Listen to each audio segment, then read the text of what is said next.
আমার ভাইয়ের বিয়ে হয়েছিল জানুয়ারির 1 তারিখে, কিন্তু এখন পর্যন্ত কোনো দাওয়াতই তারা খেতে পারেনি। কারণ হচ্ছে আপনাদের ভাইয়া কোনোভাবেই ছুটি পাচ্ছিল না। তার ছুটির জন্য সব দাওয়াত জমা করে রেখেছিল। যাই হোক, যখন তার ছুটি হলো তখন হচ্ছে চারদিক থেকে সবগুলো দাওয়াত শুরু হয়ে গেল। তো আজকে যাচ্ছি আমার ফুফুর বাড়িতে। তো প্রথমে হচ্ছে যেহেতু নতুন জামাই নতুন বউ যাচ্ছে, মানে হচ্ছে আপনাদের ভাইয়া হচ্ছে নতুন জামাই আর আমার ভাইয়ের বউ হচ্ছে নতুন বউ। তো তার জন্য তো অবশ্যই একটু মিষ্টি মুখ করতে হবে, তাই মিষ্টির জন্য চলে এলাম মস্কোতে। মস্কোর মিষ্টি বলেন, কেক বলেন, দই বলেন, প্রত্যেকটা জিনিস আমার অনেক বেশি পছন্দ। মস্কোর কিন্তু কেক সবচেয়ে বেশি ভালো হয়। যারা হচ্ছে মানে আগে থেকে অর্ডার দিয়ে কেক করতে পারেন না বা সময় হয় না, হঠাৎ করে সেলিব্রেশন করবেন কোনো একটা বিশেষ দিন, তখন কিন্তু চোখ বন্ধ করে আপনারা মস্কো থেকে কেক নিতে পারেন। এই ক্রিমি যে কেকগুলো, এই কেকগুলো অনেক বেশি ভালো হয় মস্কোর। তো যাই হোক, মস্কো থেকে মিষ্টি কিছু নিয়ে নিলাম, তারপরে চলে যাব হচ্ছে ফল দোকানে। তো এখানকার পেমেন্টটা দিয়ে হচ্ছে আমরা চলে যাই ফল নেওয়ার জন্য। তারা হচ্ছে আমাকে সব কিছু বুঝিয়ে দিচ্ছে, কারণ তারা আমাকে খুব ভালো করেই চিনে। আমি সবসময় হচ্ছে তাদের থেকে প্রত্যেকটা এইসব আইটেমগুলো নিয়ে থাকি। তো এখন চলে গেলাম মইফলে ফল নিতে। এখানে একটা দুর্ঘটনা ঘটে যায়। আমরা যেসব ফলগুলো নিয়েছিলাম, আরেকজন চোর বাটপার আসে, উনি হচ্ছে লিচু নিয়েছিল, বাট ওনাকে যখন ভুলে আমাদের প্যাকেটটা দিয়ে দেওয়া হয়, উনি সুন্দর সেই প্যাকেটটা নিয়ে পালিয়ে যায়। মানুষ আসলে এখন আর মানুষ নেই, অন্যকে ঠকিয়ে কিভাবে অনেক বড় হতে পারে। যদিও সেদিন আমার লস হয়নি, কিন্তু যার দোকান ছিল তার তো লস হয়েছে। যাই হোক, চলে এলাম ফুফুদের বাড়িতে। এত এত আইটেম করেছিল, কোনটা রেখে কোনটা খাবো। এই যে এখন নেওয়া হচ্ছে রুই মাছ, মানে এমন কোনো আইটেম বাদ দেওয়া হয়নি যেটা আমার ফুফু বা আমার ভাইয়ের বউরা করেনি। এই যে দেখেন, প্রত্যেকটা আইটেম আমি হয়তো নামও বলতে পারবো না। এটা হচ্ছে আস্ত মুরগি, প্রথমেই গরু মাংস, রুই মাছ এগুলো দেখিয়েছিলাম, ভর্তা, ডিম, ইলিশ মাছের মাথা দিয়ে আলাদা একটা আইটেম করেছে, আবার আস্ত ইলিশ মাছটা রান্না করেছে। এই যে আমার ভাইয়ের বউরা এত পরিমাণ কষ্ট করেছিল সেই দিন, এত পরিমাণ গরমের মধ্যে আমার অসুস্থ ভাইয়ের বউগুলো অনেক অনেক আইটেম করেছে। এটা হচ্ছে রোস্ট, এবং মানে কোন আইটেমটা রেখে কোনটা খাবেন, এত এত মজা হয়েছিল প্রত্যেকটা আইটেম। তো এটা হচ্ছে চিংড়ি মাছ। আর আমি একটা মজার কথা আপনাদের সাথে শেয়ার করব, কিন্তু প্রথমে হচ্ছে ভিডিওটা দেখে নিন কি কি আইটেম করা হয়েছিল। এটা হচ্ছে পাবদা মাছ, মানে কি বাকি রেখেছিল আমি জানি না, প্রত্যেকটা আইটেম করা হয়েছিল। এটা হচ্ছে দেশি মুরগি।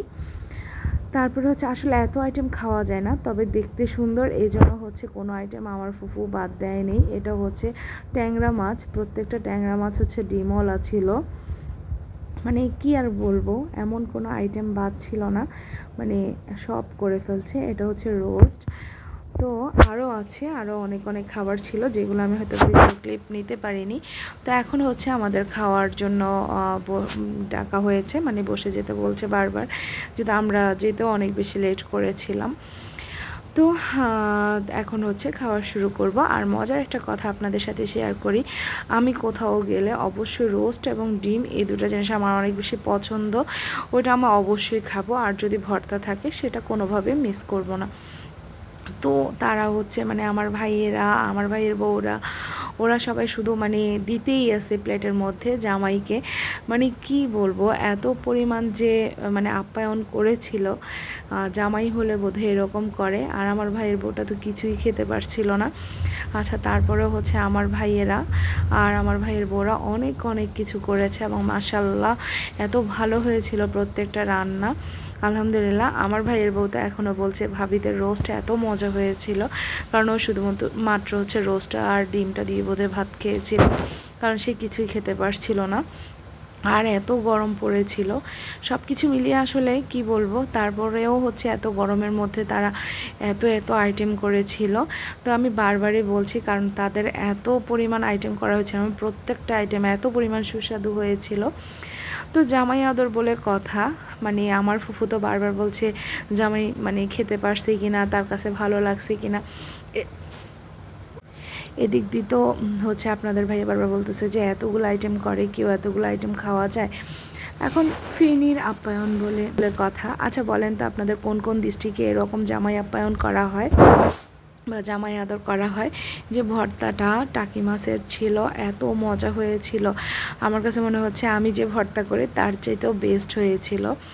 তো আমার ভাইয়া মানে হচ্ছে আমার ফুফাতো ভাই যেটা আমাদের কাছে আছে, মানে আমরা কখনো তাকে আসলে ফুফাতো ভাই বলে বলি না, সবসময় আমাদের বড় ভাই বলি। আর আপনারা তো জানেন আমার বড় ভাই মারা গেছে, তো আমরা সবসময় হচ্ছে আমার ফুফাতো ভাইকে বড় ভাই বলি। কেউ আমাদেরকে যদি জিজ্ঞাসা করে যে উনি কে, তখন আমরা সবসময় বলি যে উনি আমার বড় ভাই।